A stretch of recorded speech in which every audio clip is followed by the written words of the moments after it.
Assalamualaikum warahmatullahi wabarakatuh. Selamat datang di channel Babon Film, channelnya orang yang suka film.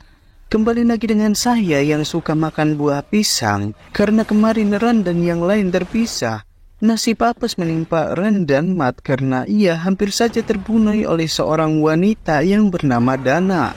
Di sisi lainnya, Egwene dan Perrin yang bertemu sekelompok pengembara, di mana Egwene dan Perrin dilayani kelompok pengembara tersebut layaknya raja dan ratu.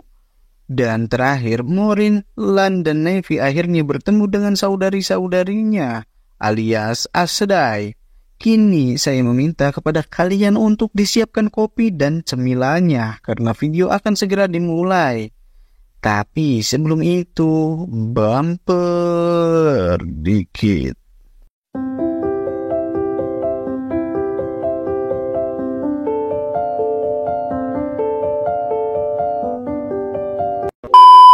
Kemudian kita diperlihatkan beberapa waktu sebelum pria yang mengaku titisan dragon ditangkap oleh Aes Sedai, sebut saja namanya Logain.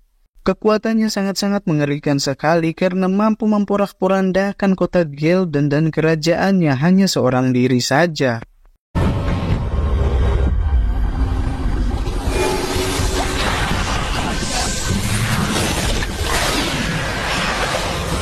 Entah kekuatan apa itu yang jelas sangat mengerikan sekali. Bahkan nampak aura kekuatannya sangat gelap, apalagi ia selalu mendapatkan bisikan dari kekuatan tersebut. Entah apa yang direncanakan di sini ketika sang raja sudah terpojok, bukannya membunuh sang raja, ia malah menyembuhkannya.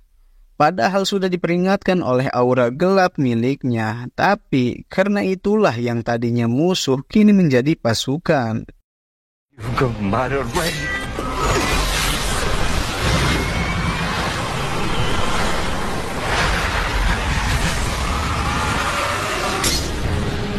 Just like your sister.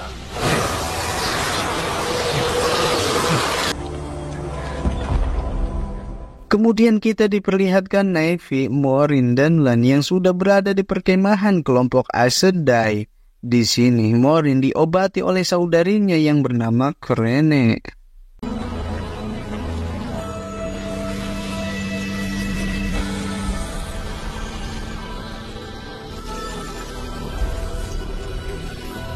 Setelah ia sudah pulih, ia pun langsung mendatangi gua yang memenjarakan Logain.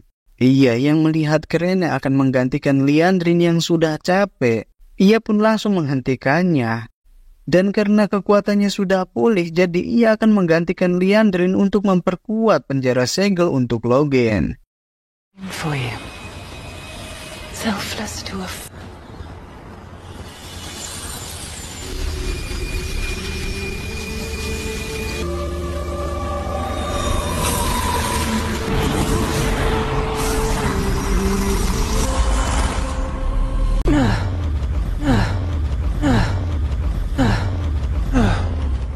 Beralih ke tempat Egwene dan Perrin berada. Kini mereka semua hendak pindah tempat. Di sini Perrin bimbang harus ikut atau tidak. Namun karena tujuan mereka ke arah timur, jadi ia pun mengikutinya.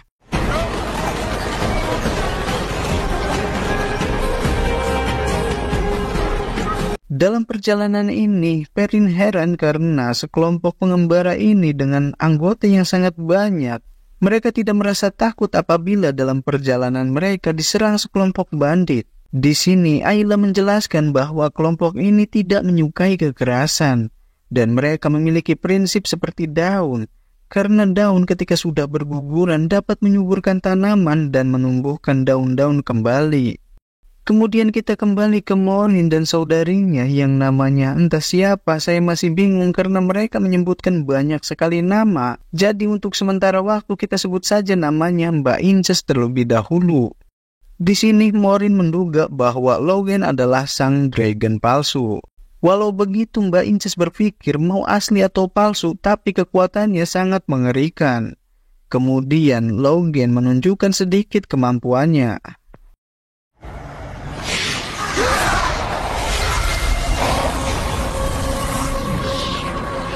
Untung saja refleks mereka bagus, jadi mereka bisa tepat waktu memperkuat segelnya. Kemudian kita diperlihatkan Ran, Matt, dan Tom yang sedang menuju arah timur menggunakan seekor kuda. Entah dapat dari mana, saya pun tidak tahu. Di sini Ran ragu jika harus mengikuti Tom, karena sebelumnya Dana berkata kepada mereka bahwa pengikut kegelapan berada di mana-mana. Matt meyakinkannya, tapi Matt juga di sini bingung karena sebelumnya Dana berkata bahwa di antara 5 orang salah satunya adalah titisan dragon. Matt bingung karena mereka pergi cuma berempat saja, jadi siapa satu laginya? Ketika mereka hendak bermalam di peternakan milik seseorang, di sini mereka berniat secara diam-diam untuk bermalam di situ. Namun karena kuda Matt yang sangat berisik, jadi mereka pun ketahuan oleh pemilik peternakan. Strangers in his woods. We're just passing. So you can double back at night?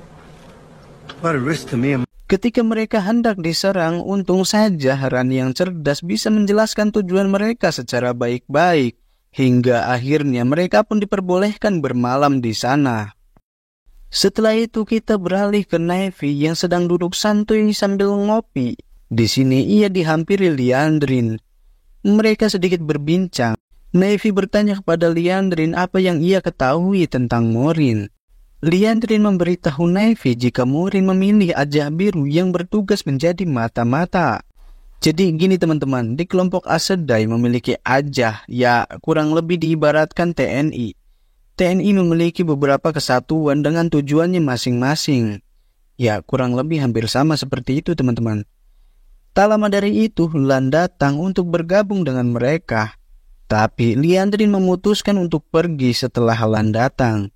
Liandrin juga mempersilahkan Navy jika ingin bermalam di tenda Ajah Merah. Di malam harinya kita diperlihatkan Ran dan Matt yang sedang membersihkan tempat yang akan mereka gunakan untuk tidur. Di saat Ran dan Matt membersihkan tempat tidur, bukannya membantu, Tom malah nyantai. Ran yang melihat gelagat Matt yang aneh bertanya, tapi Matt hanya menjawab bahwa ia hanya ingin beristirahat. Setelah itu, ia pun pergi. Setelah Matt pergi, di sini Tom menceritakan kisah keponakannya kepada Ran. Dulu, Tom memiliki keponakan yang bisa dibilang overpower. Ia tak banyak bicara, tapi bisa membuat sekelompok Aes Sedai ketar-ketir. Namun keponakannya berhasil dijinakan oleh Ajah Merah dan dihilangkan kekuatannya untuk selama-lamanya. Karena kekuatannya dihilangkan, ia pun menghembuskan napas terakhirnya. Tom juga menjelaskan kepada Ran bahwa Matt memiliki ciri-ciri yang sama persis dengan keponakannya. Ternyata Matt tiba-tiba muntah.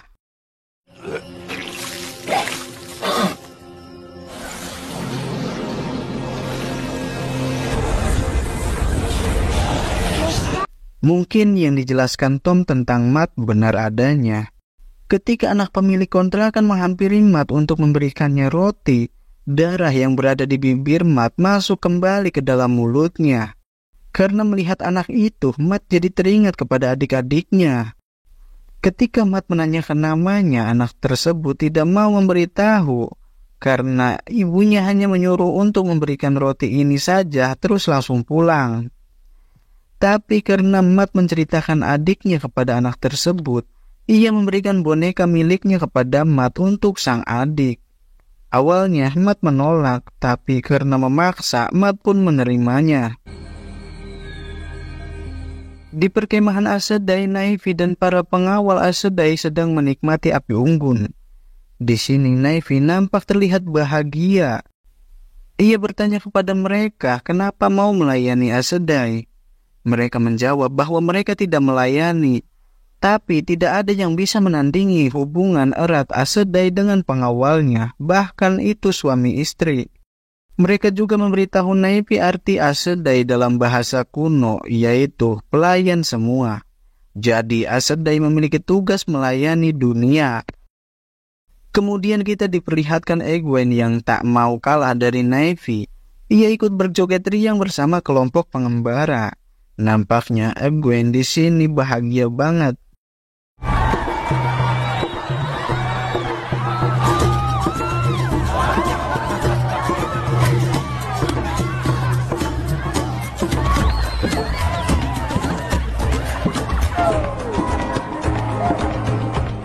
Di saat yang lain bersenang-senang, Ran dan Matt nampak murung. Ran menenangkan Matt bahwa ia akan selalu bersamanya. Setelah itu, Ran mematikan lilin dan tidur. Sayangnya, Ran malah bermimpi buruk.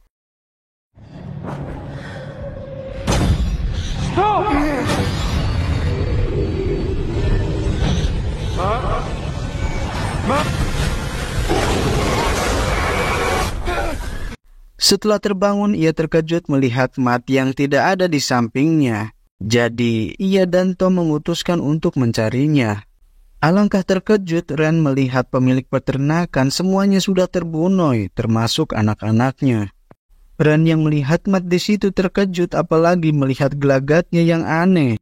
Ternyata Matt mengetahui di balik penyerangan ini semua adalah ulah Fed atau pemimpin kegelapan. Tom yang melihatnya langsung menyuruh mereka untuk kabur dari tempat ini karena ia yang akan menghadapi Fed.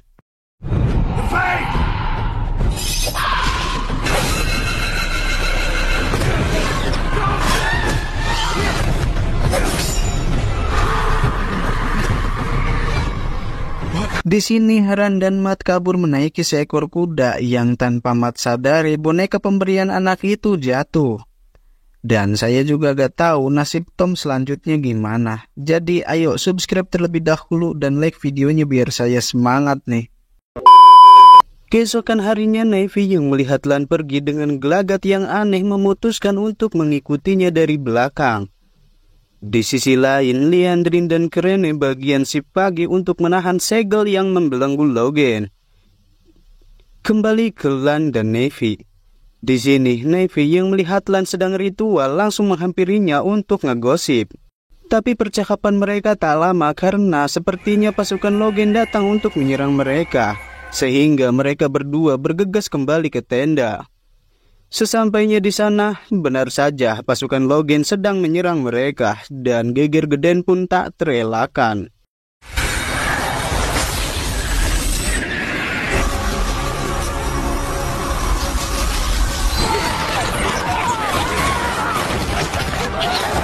Di tempat Logan, ia yang mendengar pasukannya datang langsung menyerang Liandrin dan Crane sehingga membuat mereka terpental.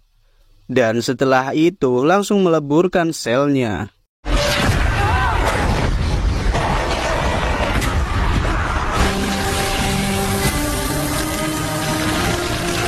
Dari sinilah kita diperlihatkan kerjasama Aes Sedai dan pengawalnya.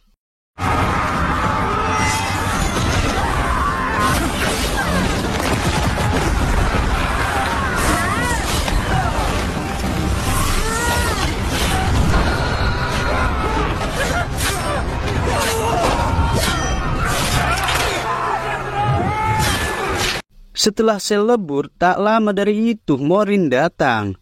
Morin menanyakan apa maksud tujuan Logan sebenarnya. Tapi tiba-tiba Logan diserang Crane yang baru saja sadar.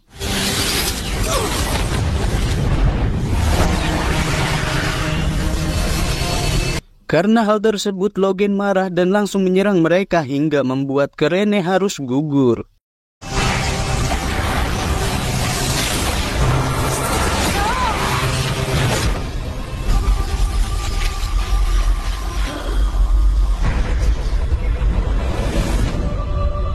Gugurnya Crane dirasakan langsung oleh pengawalnya yang tiba-tiba lemas. Di sini juga mereka sangat kewalahan menghadapi pasukan Logan yang jumlahnya sangat banyak.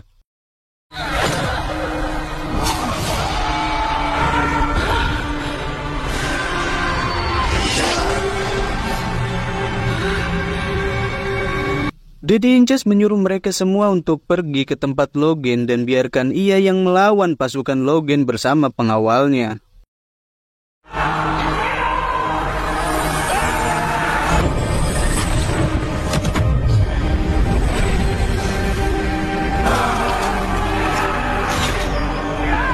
Di tempat Morin, Liandrin yang melihat Crane gugur sangat marah sekali. Ia mengeluarkan seluruh kekuatannya tanpa memikirkan dirinya yang akan terbakar akibat memaksakan kekuatannya. Padahal di sini Morin sudah memperingatinya.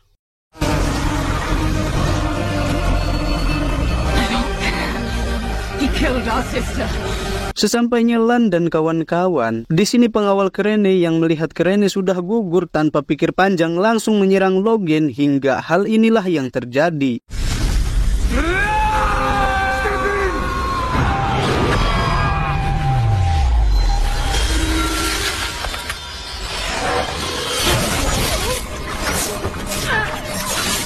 Ya, akibat dari pecahan senjata pengawal Kerene, semua yang ada di situ terluka. Bahkan Lan hampir meninggoy karena pecahan senjata pengawal Kerene mengenai bagian lehernya. Hingga ia pun sakaratul maut. Naifi yang melihat itu sangat sedih dan tanpa sadar ia membangkitkan kekuatannya sebagai bestari.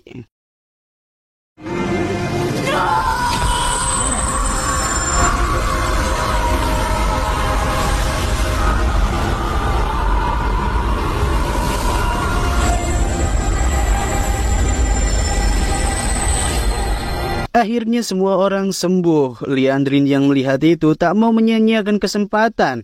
Ia menyuruh semuanya untuk menyalurkan kekuatan kepadanya dengan tujuan menghancurkan kekuatan yang dimiliki Logen.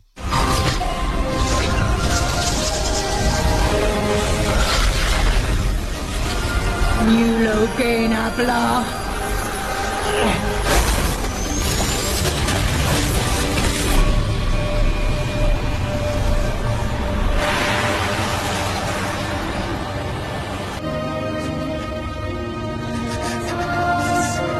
Setelah Logen berhasil dikalahkan, mereka yang masih syok karena melihat Naifi membangkitkan kekuatan sejatinya. Bujet, tatapannya sangat dahsyat banget. Sampai-sampai saya mencium aroma-aroma episode 4 tamat. Terima kasih buat yang sudah nonton sampai full. Arigatou gozaimasu. Sayonara.